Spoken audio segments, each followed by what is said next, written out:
আপনার ফোনের ওয়াইফাই বা ইন্টারনেটের স্পিড কত আসলে আপনি এটা চেক করবেন কিভাবে? অনেক সময় ওয়াইফাই যত এমবিপিএস দেওয়ার কথা তার চাইতে অনেক কম এমবিপিএস দিয়ে আপনাকে ঠকাচ্ছে কিনা আপনি কিভাবে চেক করবেন? আপনি চাইলে কিন্তু জাস্ট মাত্র 30 সেকেন্ডের মধ্যে আপনি চেক করে দেখে নিতে পারবেন যে আসলে আপনি যে ওয়াইফাই ব্যবহার করে থাকেন বা ইন্টারনেট ব্যবহার করেন এটা কতটুকু এমবিপিএস দেওয়ার কথা এবং কতটুকু আপনাকে দিচ্ছে এবং কতটুকু আপনি ব্যবহার করছেন সবকিছু কিন্তু আপনি চেক করে দেখে নিতে পারবেন। কিভাবে চেক করবেন চলুন আমি দেখিয়ে দিচ্ছি। আর একটা ইম্পর্টেন্ট ভিডিও প্রতিনিয়ত পেতে চ্যানেলটা সাবস্ক্রাইব করবেন এবং ভিডিওটি ভালো লাগলে টাইমলাইনে শেয়ার করে রাখবেন। তো ফার্স্টে আপনার ফোনে ডাটা অথবা ওয়াইফাই করবেন, তারপর আপনার ফোনে যে কোনো একটা ব্রাউজার ওপেন করবেন। তো এখান থেকে আমি গুগল ক্রোম ব্রাউজার ওপেন করলাম, তারপরে সার্চ বারে আসবেন, আসার পরে আপনি সার্চ করবেন NET, তারপরে দেখবেন যে speed.net দেখতে পাচ্ছেন এখান থেকে netSpeed.net, অথবা আপনি যদি জাস্ট শুধুমাত্র আপনি নেট স্পিড যদি লিখে যদি আপনি সার্চ করেন দেখবেন যে এভাবে কিন্তু অনেকগুলো সাইট ওপেন হয়ে যাবে। আপনি নিচের দিকে স্ক্রল করবেন বা প্রথমের দিকে আপনি দেখতে পাবেন দেখেন যে netSpeed.net আছে, এই সাইটটাকে আপনাকে ওপেন করতে হবে। দেখতে পাচ্ছেন এখান থেকে যে লোগোটা দেখে বুঝতে পারছেন এটা আপনি ওপেন করবেন। তো এখান থেকে আমি ওপেন করলাম। এটা ওপেন করার মাধ্যমে খুব একবারে অথেন্টিকভাবে আপনি বুঝতে পারবেন যে আসলে আপনার নেটের স্পিডটা কত। দেখতে পাচ্ছেন নিচের দিকে যদি একটু স্ক্রল করি দেখতে পাচ্ছেন এখান থেকে লেখা আছে ইন্টারনেট স্পিড টেস্ট গো লেখা আছে, আপনি গোতে ক্লিক করবেন।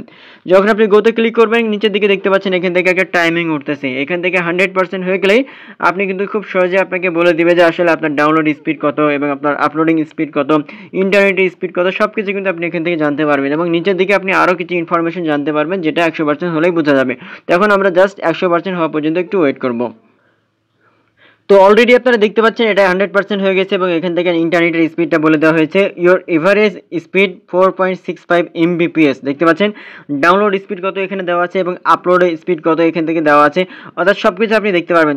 তবে এখানে একটা কিন্তু রয়েছে, কিন্তুটা হচ্ছে MBS এবং MBPS। আমরা MBPS এবং MBS দুইটা কিন্তু একসাথে গোলমাল করে ফেলি। MBPS মানে হচ্ছে কি, MBP নিচের দিকে আপনারা দেখতে পাচ্ছেন এখান থেকে লাইভ ক্যালকুলেশন আছে এবং এখান থেকে কনভারসেশন দেখেন 1 বাইট সমান 8 বিট লেখা আছে এবং এখান থেকে লেখা আছে 2.1 MB মানে অর্থাৎ মেগাবাইট। ঠিক আছে, মেগাবাইট যেটা এবং হচ্ছে আরেকটা হচ্ছে মেগাবিট, দুইটা কিন্তু আলাদা। তো অনেক সময় যখন আপনি কোনো কিছু ডাউনলোড করবেন ডাউনলোডের ক্ষেত্রে কিন্তু মেগাবাইট অপশনটা কিন্তু কাজ করে বা ওখান থেকে আপনি দেখতে পাবেন MBS অথবা মেগাবাইট।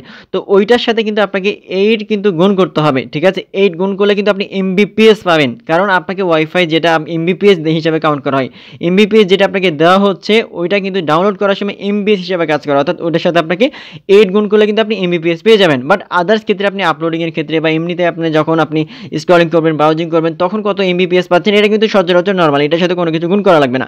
বাট আপনি যখন ডাউনলোড করতে যাবেন তখন শুধুমাত্র কিন্তু এটা আপনাকে গুণ করতে হবে, দেন এটা কিন্তু MBPS এ কনভার্ট করলে আপনি বুঝতে পারবেন যে আসলে আপনি কত MBPS পাচ্ছেন। সো আই হোপ আপনারা বিষয়টা বুঝতে পারছেন।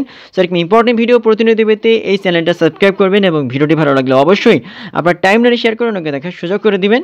ধন্যবাদ।